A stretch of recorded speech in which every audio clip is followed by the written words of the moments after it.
আমার জামাই শুধু বকা দেয়, বাজারে যাই কেন, বাজারে যাই কেন। আচ্ছা বলেন তো, বাজারে না গেলে আমি কিভাবে, আমার বাজার কি হেঁটে হেঁটে আমার ঘরে এসে পড়বে? বাজারে আসছি না এটা দেখলে রাগ করবে। তা আমি কি করব বলেন? বাজারে কিন্তু এখন শীতের সবজি খুব, মানে টাটকা টাটকা সবজি নেমে গেছে। তা আমি এখানে কিছু বাজার করতে আসলাম, তো এই যে চিংড়ি মাছ নিলাম আধা কেজি। তারপর আমি এদিকে শৈল মাছগুলি দেখছি, অনেক দিন ধরে শৈল মাছ খাওয়া হয় না। তারপর দেন আমি এখানে এই যে শৈল মাছ কিনে নিলাম।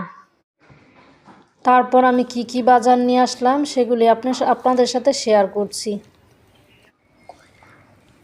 তো বাজারে না গেলে কি বাজার আসবে? আমার তো আর লুক নেই যে আমি কাকে দিয়ে বাজার আনাবো না আনাবো। আর নিজের মতো তো আর অন্য কেউ নিয়ে আসতে পারে না। তো এখন শীতের সবজিগুলো কিন্তু খুব মানে ভালো লাগে। আর মনে হয় যে সব নিয়ে আসা পড়ি বাজার থেকে, কিন্তু বাজার থেকে বাজারগুলো নিয়ে আসাই কিন্তু অনেক টাফ। তারপর আমি অনেক দিন ধরে শৈল মাছ আনা হয় না, তো আজকে ভাবলাম নিয়ে আসলাম। তো এই শৈল মাছগুলো কাটতে আমার এত কষ্ট হয়েছে। তারপর দেখেন আমি সুন্দর করে ছিলে নিচ্ছি, কিন্তু ছিলে নিলে একদম বাইম মাছের মতো লাগে।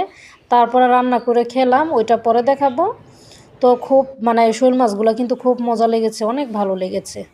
দেখেন একদম বাইম মাছের মতো দেখতে, খুব সুন্দর।